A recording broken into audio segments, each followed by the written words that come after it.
अगर तेजस्वी यादव को 10वीं पास देने का सुझाव मिथिलेश तिवारी जी दिए हैं तो हमको लगता है कि अगले कैबिनेट की बैठक में अपने मुख्यमंत्री सम्राट चौधरी को भी ये सुझाव देंगे कि तेजस्वी के साथ साथ सम्राट चौधरी भी अगली बार 10वीं का एग्ज़ाम दे दें। और जो बड़े पैमाने पर बेरोजगारी है, इन तीनों चार चीज़ों को अगर आप जोड़ेंगे तो युवाओं में एक बहुत बड़ा वर्ग है जो आज की व्यवस्था से खुश नहीं है। और अगर सरकार उनकी बातों पर गंभीरता से ध्यान नहीं करती है, कोर्स करेक्शन नहीं करती है, तो सड़कों पर छात्रों के आंदोलन आपको और आगे देखने को मिलेंगे। मध्यम वर्गीय किसानों के ज़मीन को औने पौने दाम पर लेकर बड़े उद्योगपतियों को, बिल्डरों को देने की जो साजिश है और एक साल उस ज़मीन पर कुछ काम नहीं होगा, कोई खरीद बिक्री नहीं कर सकता है, उसके खिलाफ समाज में व्यापक असंतोष है। सरकार इसको नहीं कर पाएगी, समाज में इससे असंतोष बढ़ेगा और बड़े पैमाने पर इस पर आंदोलन होगा। सरकार के लिए संभव नहीं है कि हजारों एकड़ ज़मीन अक्रॉस बिहार 11 बड़े शहरों के इर्द गिर्द इतनी महंगी ज़मीन, आपके पास सैलरी देने का पैसा नहीं, आप इतना ज़मीन एक्वायर कैसे करेंगे? मुख्यमंत्री सम्राट चौधरी और विपक्ष के नेता तेजस्वी यादव, दोनों आदमी अगली बार मैट्रिक का एग्ज़ाम देकर पास हो जाए ताकि यहाँ के लोगों का विश्वास हो कि भाई इनको ये मैट्रिक भी पास अपने दम पर कर सकते हैं। दोनों को अगली बार मैट्रिक का परीक्षा देना चाहिए। देश भर में जो युवा साथी जो कर रहे हैं उसका असर ये है कि पिछले 2-3 महीनों में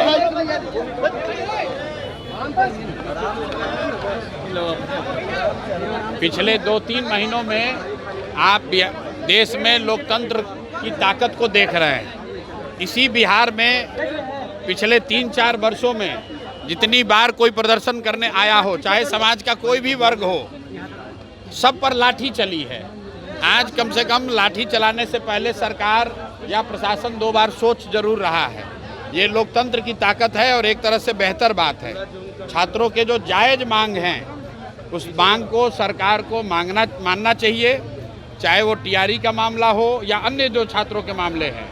छात्रों के इन मामलों को सरकार दबा नहीं सकती है और हमने ये पहले भी कहा है कि जो कुछ भी जंतर मंतर पर हुआ है वो वन ऑफ नहीं है।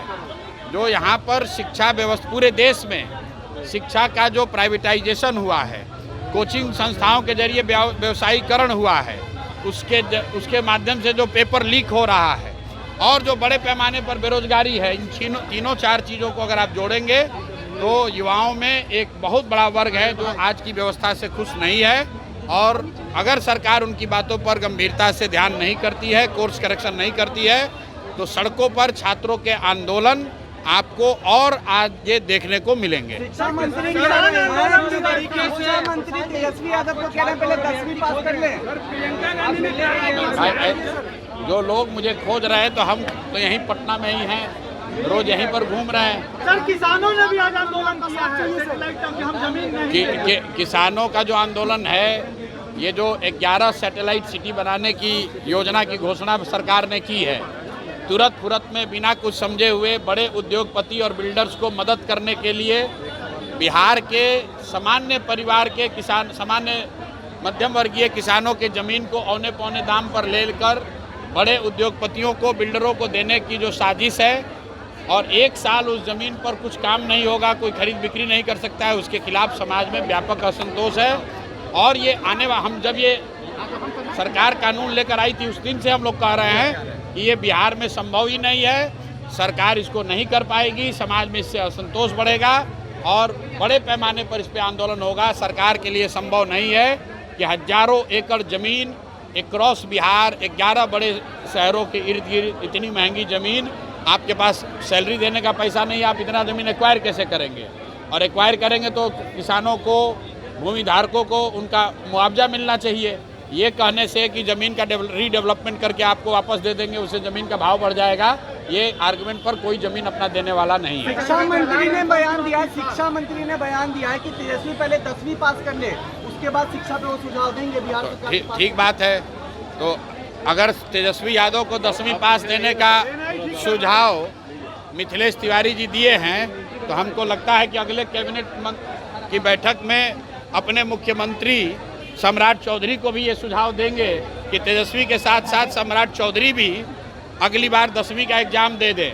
मैं तो बिहार की जनता की ओर से, पढ़े लिखे युवाओं की ओर से, उन सारे लोग की ओर से आग्रह करूंगा कि यहाँ के नेता मुख्यमंत्री सम्राट चौधरी और विपक्ष के नेता तेजस्वी यादव दोनों आदमी अगली बार मैट्रिक का एग्जाम देकर पास हो जाए, ताकि यहाँ के लोगों का विश्वास हो कि भाई इनको ये मैट्रिक भी पास अपने दम पर कर सकते हैं। दोनों को अगली बार मैट्रिक का परीक्षा देना चाहिए।